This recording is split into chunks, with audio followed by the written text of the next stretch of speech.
Okay, so now we're gonna look at threesome.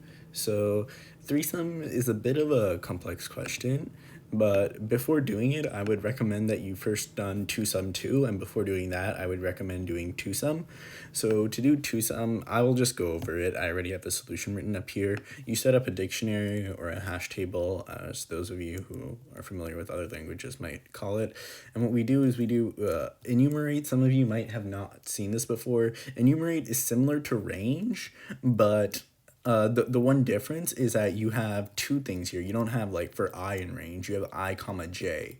So I represents the range, it represents the index in the range, and j is like num sub I. So j is literally num sub I. So if you want to iterate over the range but also get the element at the same time, you can use enumerate. I just as easily could have like deleted this and I could have said range, and if you're doing range, you actually have to do this over a number, so you would have to do it over the length of nums.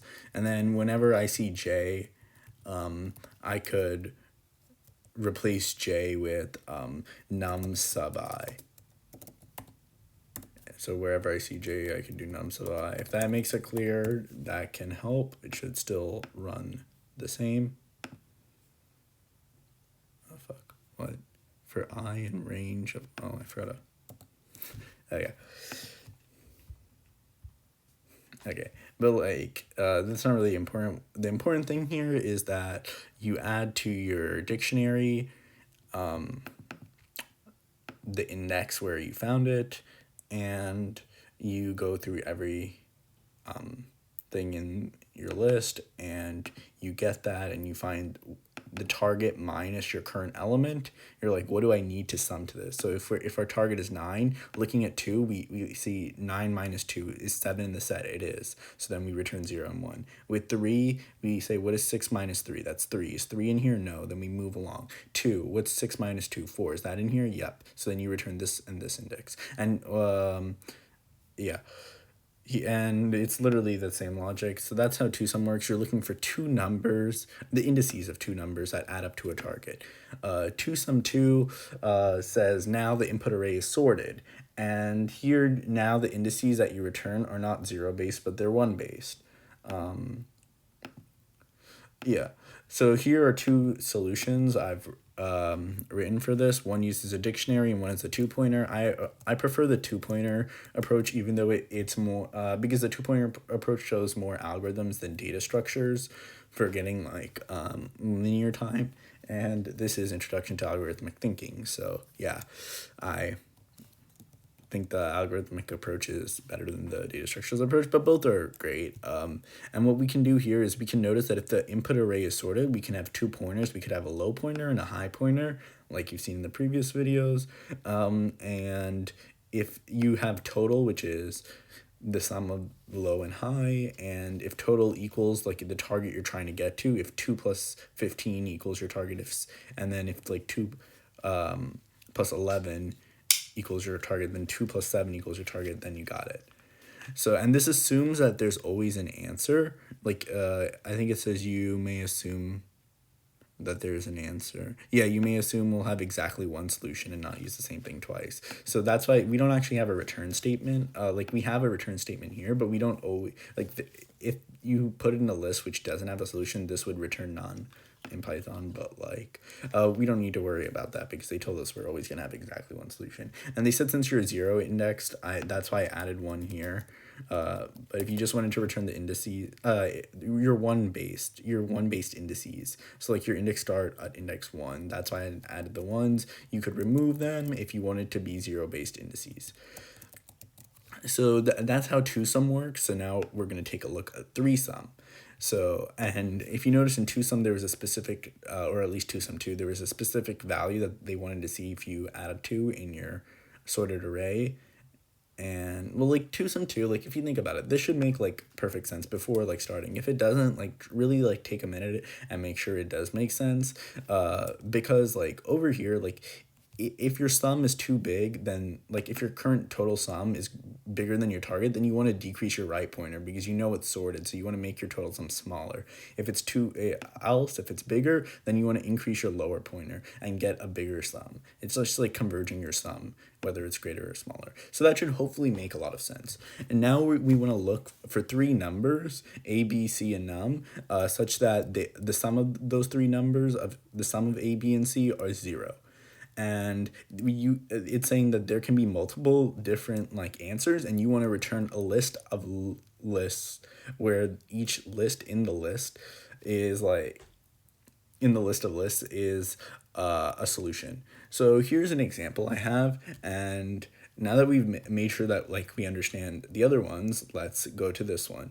So one thing you can notice straight away is that you can have like negative numbers and you can have duplicates. So, and you can see that we want to find three numbers a, b, and c such that they sum to 0. So one thing we can do is we can start with like choosing the first thing as a, and then we could say like this could be a b, this could be a b, this could be a b, this could be a b. This cannot be a b because you need to have at least one after it. So this could be like a c, and like if we choose this as our pivot, so to speak, like if this is our b, then we have -5 plus 4. So we have like -5 plus 4. That gives you -1. So that means this has to be a 1. And we see no 1 in there. So we know that this isn't valid. So then we could just move along to the next b. -5 plus 6. That gives 1 as well. That gives +1. So we want to find a -1. We don't see a -1, that isn't it. And then we have -5 plus -5, that gives -10. And what you can see is here we're at like the same number now. And something you can notice here is that like there's chances for you to have duplicates, because like if you were to say like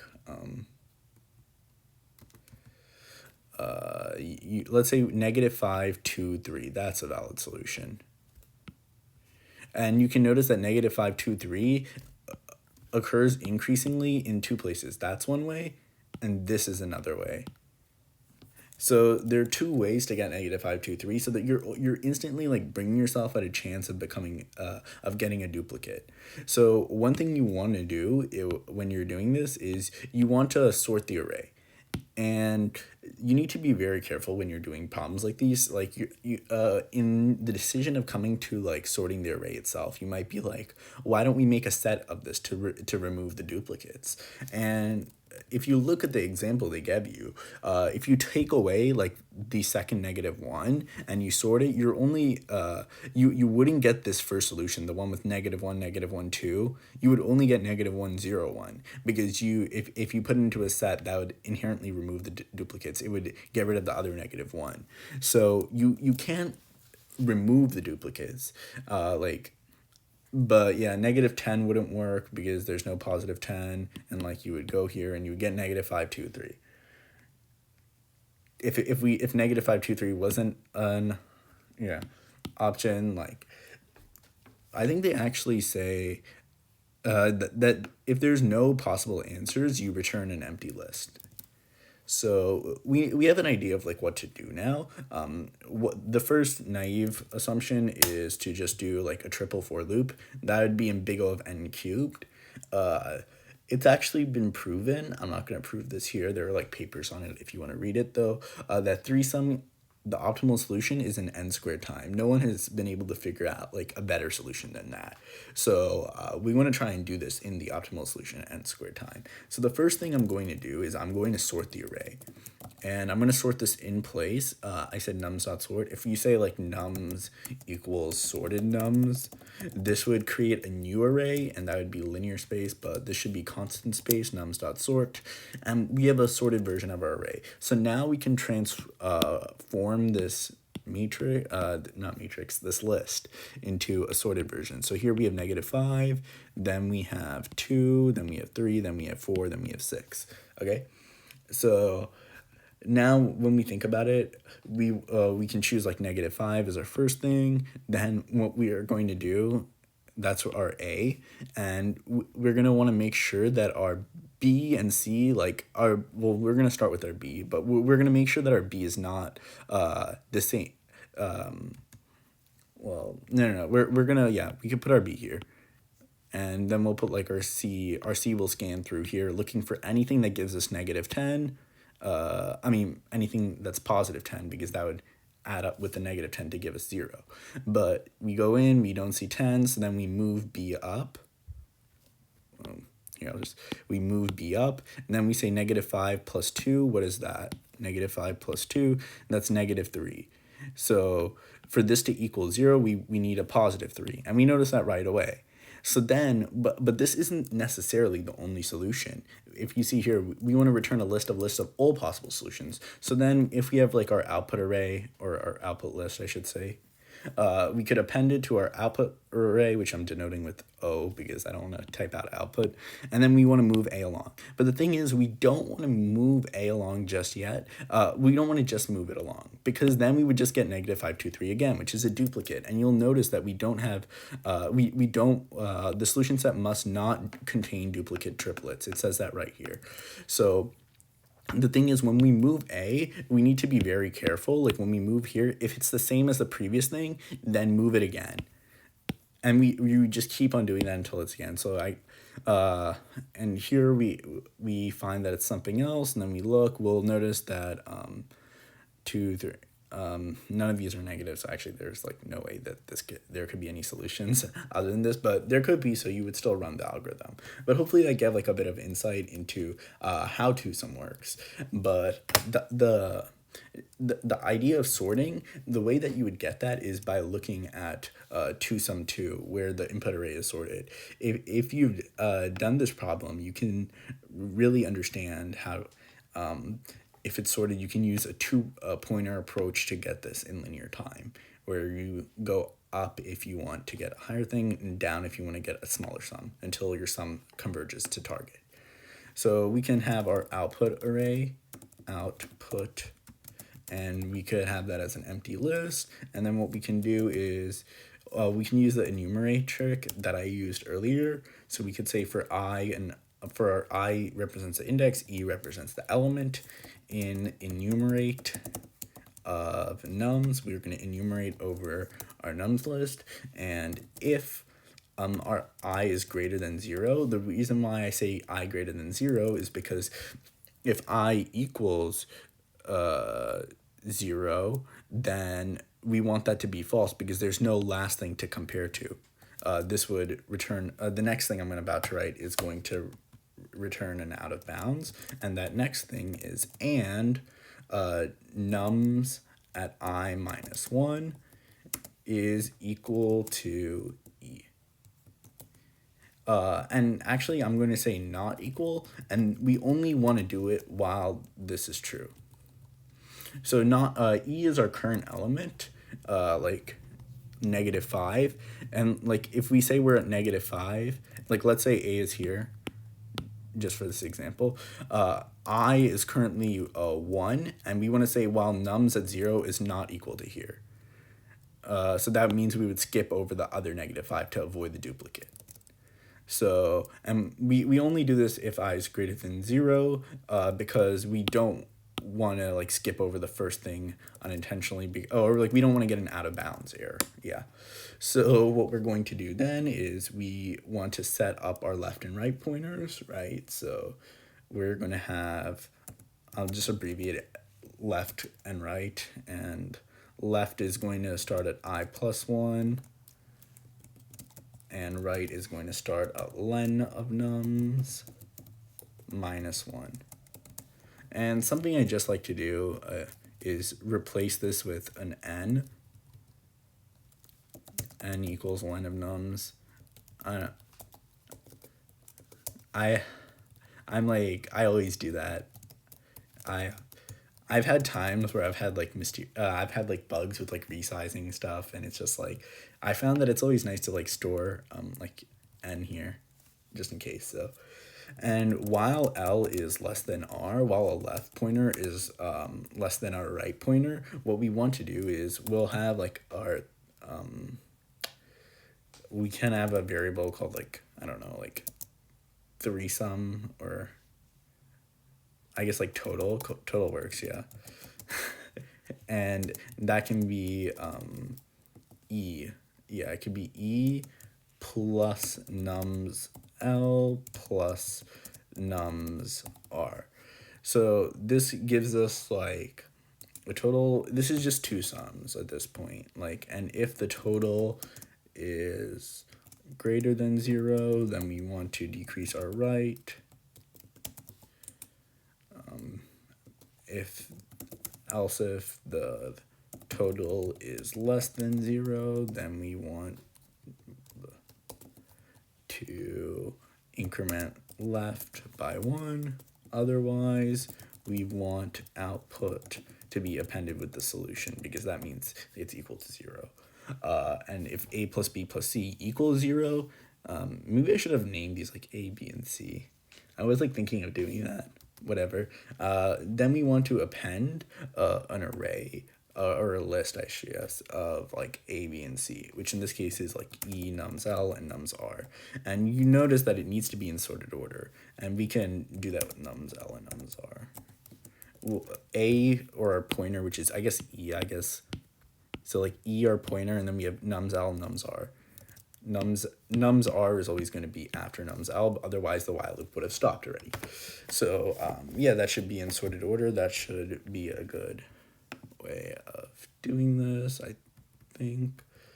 And once we do this, we still need to check for other stuff. So we're going to increment our left by 1, and while nums L is equal to nums L minus 1, and L is less than R, we still need to check that, because the thing is, as soon as a condition is like false, which might happen with this increment, it doesn't immediately check. It doesn't check. It only checks at the end of every iteration. Like, so whenever you reach like the last indented thing here, then it goes back up here and checks the condition. So we still need to check that condition. So just a bit of like Python syntax thingies. And we just want to increment left while we know that they're equal. It's just the same idea as here. We just don't want to get a duplicate. Yeah, we don't want to return duplicates. So then we want to return our output.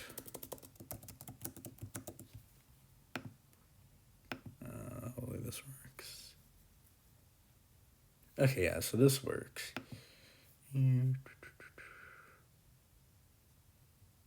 Oh, what is this? Return. On the input of 0, 0, 0. Okay. Huh. Let's look here.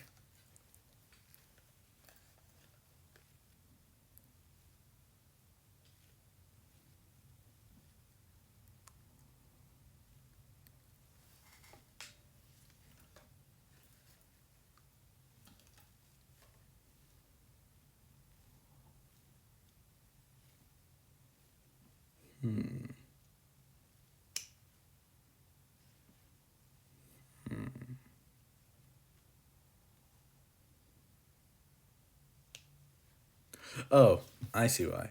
This condition isn't going to work. So we want to say if it's less than or equal to 0, or it's not equal to, I think this should work.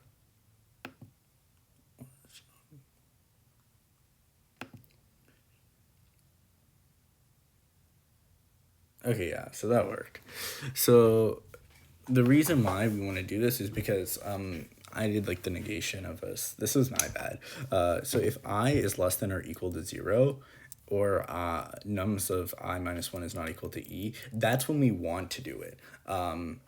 If I is greater than, yeah, because we only want to do this if one of these are true. So I guess in this case we could just say if I equals 0, because that's like the only time that will be true.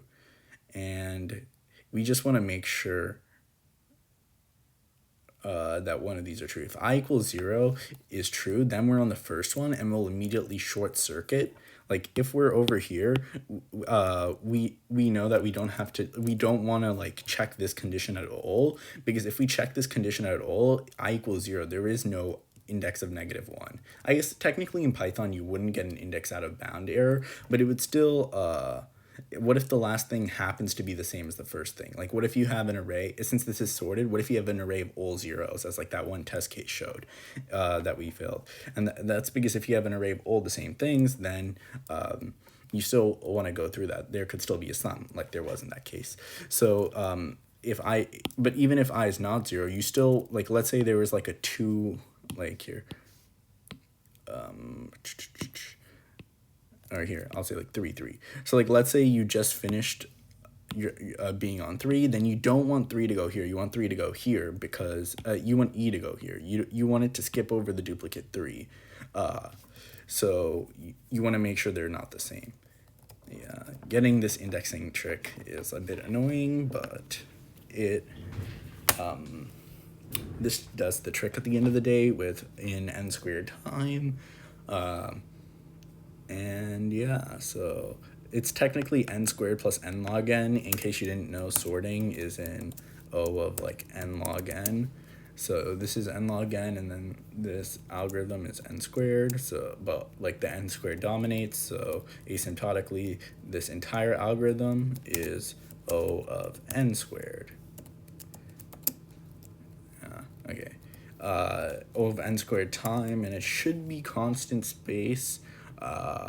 Yeah, it should be O1 space, because sorting is done in place, and you don't consider your output array when talking with space complexity. You talk about stuff in addition to that. And we just have like pointers, the left pointer, the right pointer, so, and like our for loops variables. So those are all constant space, yeah. Okay, thanks for watching. If you guys have any questions, feel free to like, I guess comment below, or like, ask me. Yeah, hopefully this helped, and catch you in the next one.